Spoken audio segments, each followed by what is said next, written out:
খালি করো গো, ফাঁকা করো।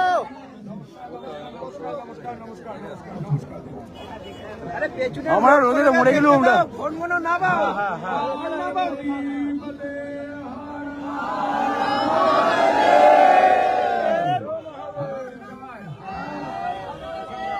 গরমে দারুণ ভালো আছে।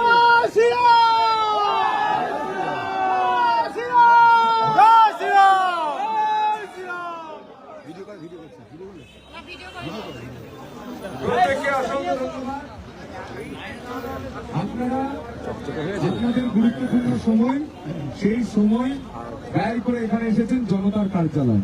এটা জনতার কার্যালয়, আপনাদের কার্যালয়।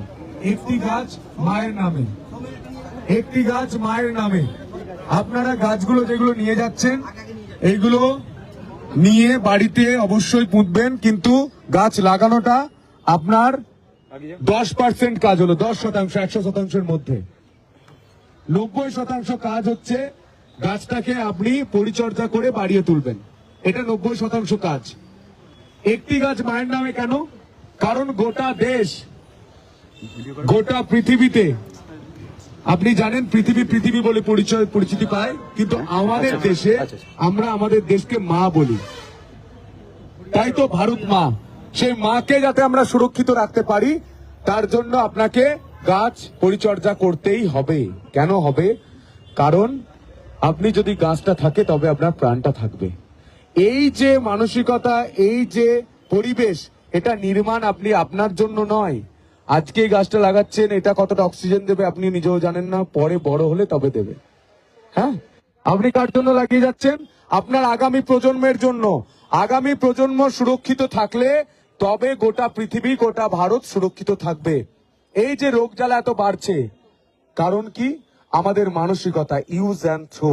আমরা যা ব্যবহার করি একবার ব্যবহার করে ফেলে দিই। এর নিচে যে প্লাস্টিকটা আছে এটাও ডেঞ্জারাস জানি, কিন্তু আমাদের যেটুকু করা যায় সেটুকুর মধ্য দিয়ে করতে হবে। গাছ আমরা একটা লাগালাম, আজকে নিলাম, আমি একটাই করে গাছ দিতে পারবো, 1000 জনকে 1000টি গাছ আছে। একটা করে গাছ দিলাম, আপনি একটা করে গাছ যে পুঁতে দিলেন, এটা কাজ শেষ নয়। আপনিও আপনার যে রোজগার হয় সেই রোজগার থেকে কিছুটা অংশ নিয়ে আপনিও গাছ কিনবেন, বাড়িতে লাগাবেন। তা মেহগিনি হতে পারে, তা আম গাছ হতে পারে, তা বট গাছ হতে পারে। বট গাছ, নিম গাছ, তেঁতুল গাছ আর বকুল গাছ বেশি করে লাগান, কারণ আস্তে আস্তে বাংলার এই গাছগুলো আস্তে আস্তে বিলুপ্তির পথে